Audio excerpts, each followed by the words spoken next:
और इस वक्त की बड़ी खबर जहां बता दें कि आज घोषणा पत्र जारी करेगी समाजवादी पार्टी। दोपहर 12 बजे का वक्त जब एसपी प्रमुख अखिलेश यादव प्रेस कॉन्फ्रेंस करेंगे और जाहिर सी बात है चुनावी रणनीति को देखते हुए किस तरीके से घोषणा पत्र में बड़े वादे किए गए हैं, इस बारे में एक जानकारी आपको TV9 भारतवर्ष देगा। फिलहाल बड़ी खबर यही है कि आज समाजवादी पार्टी घोषणा पत्र जारी करेगी और दोपहर 12 बजे एसपी प्रमुख अखिलेश यादव की प्रेस कॉन्फ्रेंस।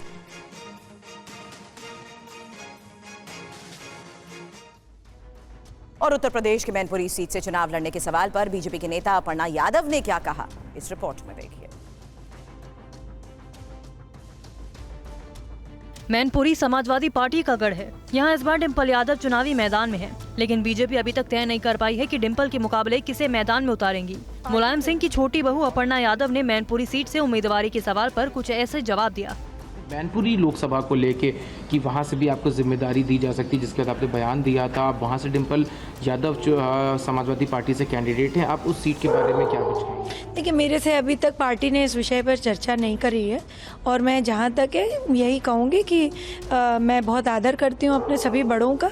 राजनीतिक हमारी मतैक्यता नहीं थी, इसलिए हमने अपनी पार्टी बदली और जहाँ तक है बड़ों का आदर पहले भी था, आज भी है, परंतु पार्टी के उद्देश्य और पार्टी का लक्ष्य जो मुझे है पता और जो मुझे मैं समझती हूँ कि सारे भारतवासियों का भी एक ही लक्ष्य है कि मोदी जी को हमें दोबारा प्रधानमंत्री बनाना है। इसमें मैं न पीछे हटी हूँ, न हट रही हूँ, न आगे हटूंगी।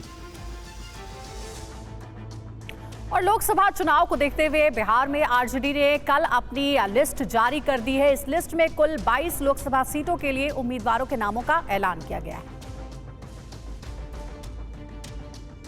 लोकसभा चुनाव के लिए आरजेडी की पहली लिस्ट में लालू यादव की दोनों बेटियों के नाम भी शामिल हैं। इनमें रोहिणी आचार्य को सारण से जबकि मीसा भारती को पाटलिपुत्र से उम्मीदवार बनाया गया। इनके अलावा पूर्णिया से भी बीमा भारती को आधिकारिक तौर पर उम्मीदवार घोषित कर दिया है। बता दें कि बिहार में महागठबंधन के बीच सीटों का बंटवारा हो चुका है। बिहार में कुल 40 लोकसभा सीटें हैं, जिसमें आरजेडी सबसे अधिक 26 सीटों पर चुनाव लड़ रही है।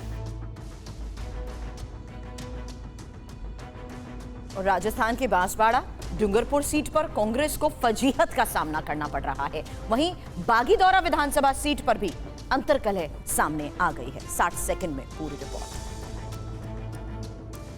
नेता कैसा हो, कैसा हो। बांसवाड़ा डूंगरपुर सीट पर अरविंद डामोर चुनावी मैदान में है। डामोर ने आरोप लगाया कि बांसवाड़ा जिला कांग्रेस कमेटी के अध्यक्ष रमेश पांड्या और पूर्व मंत्री और बांसवाड़ा विधायक अर्जुन सिंह बामनिया ने उनको धोखे में रखा और अब गठबंधन के नाम पर उन पर कुर्बानी देने को कह रहे हैं। जब मुझे अगर विड्रॉ कराना था तो अर्जुन सिंह जी और माननीय जिलाध्यक्ष महोदय, इन दोनों को मेरे से फार्म नहीं भरवाना था, किसी और डमी से फार्म भरवाना था। मेरे 17 वर्ष की राजनीतिक कैरियर, मेरी माँ के 40 वर्ष का राजनीतिक कैरियर क्यों दाव पे लगाया इन लोगों ने? क्यों मुझे राजनीति का बलि का बकरा बनाने की कोशिश करी? अगर लोकतंत्र बचाना है तो क्षेत्रीय पार्टी को राष्ट्रीय पार्टी के अंदर गठबंधन करना होगा। बांसवाड़ा डूंगरपुर सीट पर कांग्रेस ने घटक दल भारत आदिवासी पार्टी के विधायक राजकुमार रोत के समर्थन का ऐलान कर दिया है। पीसीसी चीफ गोविंद सिंह डोटासरा ने इस मामले पर चुप्पी साध ली है। कुल मिलाकर अब बांसवाड़ा डूंगरपुर लोकसभा सीट का चुनाव त्रिकोणीय हो गया है। यहाँ बीजेपी ने कांग्रेस से आए पूर्व मंत्री महेंद्रजीत मालविया को उम्मीदवार बनाया है।